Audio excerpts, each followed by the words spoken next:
90 साल की उम्र में आशा भोसले दुबई में कॉन्सर्ट कर रही हैं। जी हाँ, ये बहुत बड़ी बात है। इस उम्र में ज़्यादातर लोग बिस्तर पकड़ लेते हैं, लेकिन आशा भोसले उतनी ही एक्टिव हैं। वो अपना लाइव कॉन्सर्ट करेंगी और वहाँ करीब 1.5 घंटे तक वो गाएंगी। ये वाकई में संगीत के प्रति उनकी अद्भुत श्रद्धा है।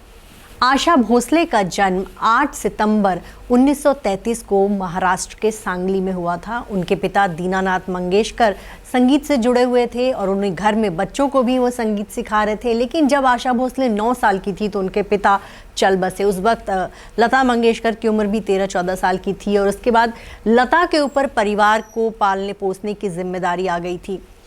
लता मंगेशकर जब संगीत की दुनिया में आई, फिल्मों में गाने लगी, उसके बाद आशा भोसले ने भी अपनी जगह बनाई। उन्होंने भी गाना शुरू किया। पहले उनको मराठी फिल्म में गाने का मौका मिला, उसके बाद 1952 में उनको पहली बार हिंदी फिल्मों में गाना गाने का मौका मिला।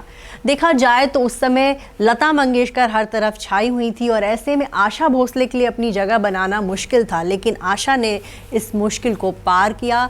उन्होंने अपनी एक अलग पहचान बनाई, उनकी आवाज़ में एक अलग खनक थी और ऐसे में उनको उस तरह के गाने मिलते थे जिसे कैबरे गाना या फिर जहाँ पे हीरोइन चुलबुल हो, उस तरह के गाने वो गाया करती थी। आपको ये बताएं कि आशा भोसले की लाइफ में जब वो 16 साल की थी तब उन्होंने शादी कर ली और शादी उससे भी की जिसकी वजह से उनका पूरा परिवार उनसे नाराज़ हो गया। आशा भोसले ने अपनी बड़ी बहन लता मंगेशकर के सेक्रेटरी गणपत राव से शादी कर ली। उस समय वो 16 साल की थी और उनके जो पति थे वो 32 साल के। शादी हुई, 3 बच्चे भी हो गए, लेकिन ससुराल में आशा भोसले के साथ बहुत बुरा बिहेव होता था। पति उनके साथ बदसलूकी करते थे। ऐसे में तीनों बच्चों को लेकर वो घर आ गई और फिर अपने बच्चों को पालने लगी। दूसरी तरफ जब वो पति से अलग हुई तो परिवार के साथ रिश्ते थोड़े से बेहतर हुए, लेकिन जब उन्होंने गणपत राव से शादी की थी तब लता मंगेशकर समेत पूरे परिवार ने आशा भोसले से बातचीत बंद कर दी थी।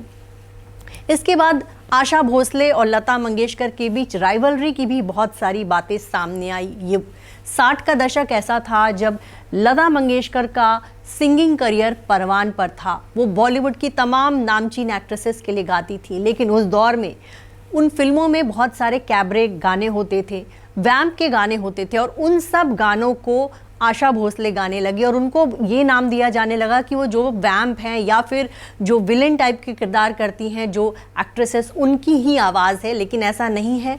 उन्होंने बहुत सारे ऐसे गाने भी गाए जिससे बॉलीवुड में कहीं ना कहीं ये कहा जाने लगा कि आशा जो है लता से कम नहीं। खैर, इन दोनों बहनों की राइवलरी की कहानी बहुत सारी है, लेकिन आशा भोसले की माने तो उन्होंने हमेशा अपनी बड़ी बहन को इज्जत दी, रिस्पेक्ट दिया, उनसे हमेशा कुछ न कुछ सीखा। कई सारे गाने ऐसे भी हैं जिसमें दोनों बहनों ने साथ गाया और हमेशा इन दोनों में कंपटीशन होता था कि कौन बढ़िया गाता है। हालांकि हमेशा ही जब भी इन दोनों बहनों से सवाल किया गया कि उन दोनों के बीच राइवलरी थी, इस पर हमेशा ही दोनों बहनों ने हमेशा ये कहा कि नहीं, हमारे बीच ऐसा कुछ भी नहीं था। लेकिन इनकी राइवलरी की कहानी बहुत सामने आई। कहा तो ये भी गया कि आशा और लता ने अपने दौर में दूसरी सिंगर्स को बॉलीवुड में उभरने ही नहीं दिया। बहुत सारी सिंगर्स आई, लेकिन कहा जाता है कि म्यूज़िक वर्ल्ड में कुछ इस तरह इन दोनों बहनों की पैठ थी कि कोई भी नई सिंगर उस दौर में उभर नहीं पाई और बॉलीवुड का एक कह सकते 40 से 50 साल का जो समय था वो सिर्फ आशा और लता के नाम रहा। आशा भोसले को कई सारे सम्मान भी मिले, पद्म विभूषण से उनको सम्मानित किया गया। यही नहीं, कई सारे इंटरनेशनल अवार्ड्स के लिए भी वो नॉमिनेट हुई। 12,000 गाने गाने वाली वो अकेली सिंगर हैं और उनका नाम जो है कई सारे गिनीज बुक ऑफ रिकॉर्ड्स में भी आ चुका है। यही नहीं, आशा भोसले अब वो करामात करने जा रही है जिसको सुनकर हर कोई चौंक रहा है कि 90 साल की एज में वो स्टेज पर लाइव कॉन्सर्ट करने जा रही हैं। आशा भोसले के कई सारे दिलचस्प किस्से आपको बताएं कि उनके 3 बच्चे थे। उनका बड़ा बेटा जो है पायलट बना, बाद के दिनों में वो संगीत की दुनिया में आए। उनकी बेटी जो है पत्रकार थी और उनका छोटा बेटा जो था फिल्मों में बतौर प्रोड्यूसर डायरेक्टर काम करता था। 52 साल की उम्र में उनकी बेटी ने खुदकुशी कर ली थी और ये आशा भोसले के लिए बहुत बड़ा सदमा था। बेटी का निधन उनके लिए बहुत सदमा था, लेकिन अपने आप को उन्होंने किसी तरह उबारा।